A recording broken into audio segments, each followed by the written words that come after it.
We are going to celebrate Pollution Control Day.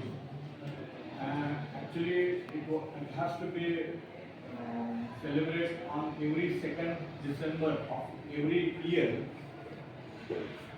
The reason behind that we are going to discuss now. So हा जो काय pollution control day आहे हा 2 डिसेंबरलाच का आपण celebrate करतो याचं थोडंसं आपल्याला जाणून घ्यायचं. हा आपण काही लोकांच्या प्रती समर्पित करतो. So it is celebrated to give honour in the memory of people those who are perished in one particular event which is called as a Bhopal gas tragedy.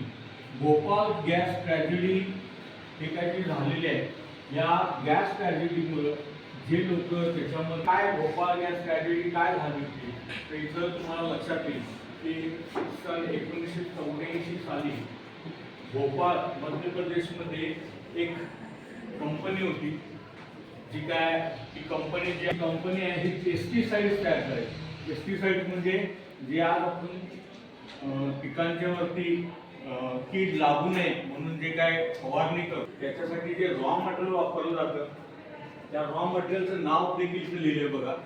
So MIC नावाचं डेंजरस असं विष आहे.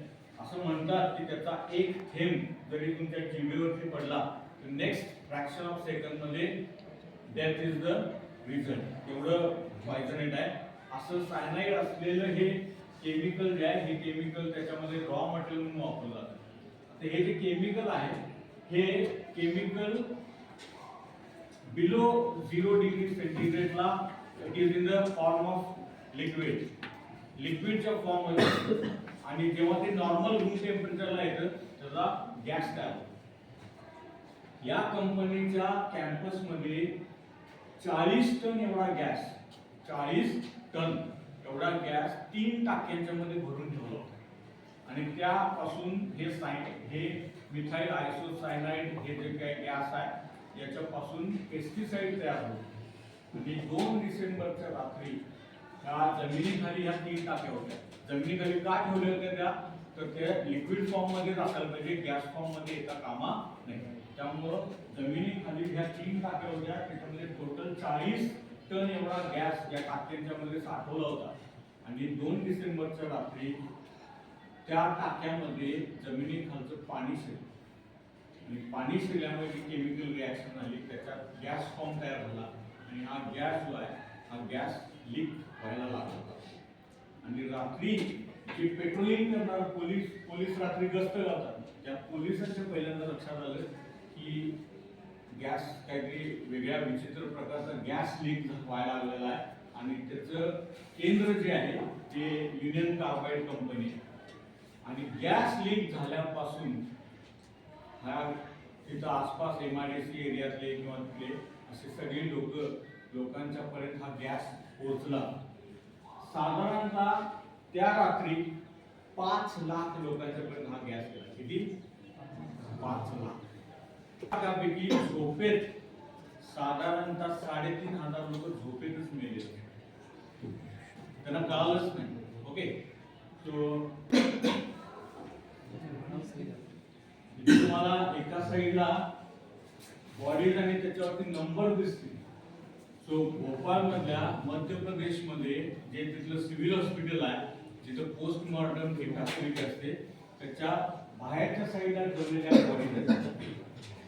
तारीखचा हा event घडलाय कधी 1984 आणि तुम्हाला इथे 3 डिसेंबर 2010 3 डिसेंबर 2010 किती वर्ष झाली? 26 इयर्स. 26 वर्ष ही घटना घडल्यानंतर 26 वर्षांना टाइम्स ऑफ इंडियानं हिंदुस्तान टाइम्स ऑफ इंडियानं सर्वे केला. त्याच्यामध्ये काय दिले बघा की याच्यामध्ये जी मुलं आले की कुठल्या प्रॉब्लेम्स हे मेंटल रिटार्डेशन ज्याला आपण गतिमंद मुलं म्हणतो. Okay. Mental retardation, cerebral palsy. Cerebral palsy म्हणजे काय तर काही तुम्ही लोक बघितले असतात त्यांची मान सतत असे हलत असते, हात आपल्या हलत असतात म्हणजे कुठलंही कंट्रोल नर्वस सिस्टीम मध्ये सतत हलत असतात. सो सेरेब्रल पॉल्सी असणारी मुलं जन्माला आली, मल्टिपल डिसॅबिलिटीज मध्ये काय काय बघा, एका मुलीचं नाव लिहिली Khushi. Khushi was born with multiple disabilities and can't walk without the help of one. Okay, कुणाच्या मदतीशिवाय ती चालू शकत नाही. ही घटना, हे गॅस ट्रॅजेडी झाल्यानंतर 26 वर्ष जे ती पूर्ण जनरेशन, एक युथ पूर्णपणे त्या गॅसचे रिझल्ट काय करायला लागले, भोगायला लागले. हे लक्षात ठेवा. त्याचं पोस्टिंग त्यावेळेला भोपाळमध्ये होतं. He was army man. आणि त्यांची जी मुलगी होती ती भोपाळला MBA करत होती. आणि she was the victim of disease. So माझे क्लोज फॅमिली रिलेटिव्ह असल्यामुळं मला त्या घटनेचं जास्त आय रिमेंबर दॅट. आणि हे जे मी सांगतोय इट्स अ ट्रू. ती त्यावेळेला MBA करत होती. ऑब्विसली तिचं त्यावेळेला लग्न झालं नव्हतं, पण बिकॉज ऑफ द गॅस ती हॉस्पिटलाइज झाली होती. साधारणतः भोपाळमध्ये 1 महिनाभर ती ट्रीटमेंट चालू होती. पण आफ्टर हर मॅरेज तिचं फर्स्ट चाइल्ड जे आहे, again it was a mentally retard.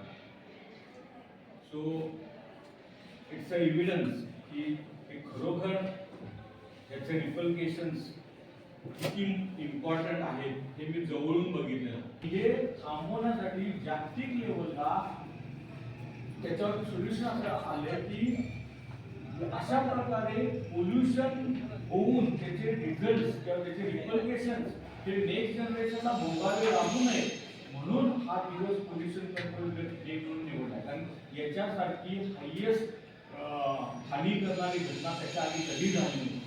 तो दोन्ही गोष्टी अचीव करायच्या. त्यावेळेच्या सफर झालेल्या लोकांना आपल्याला ट्रिब्यूट द्यायची आहे, प्लस इथून पुढच्या जनरेशनला अशा प्रकारचे कुठल्याही पोल्युशनमुळे कुठल्याही अशा प्रकारची इफेक्ट भोगावी लागू नये ही जबाबदारी आपण घेऊ.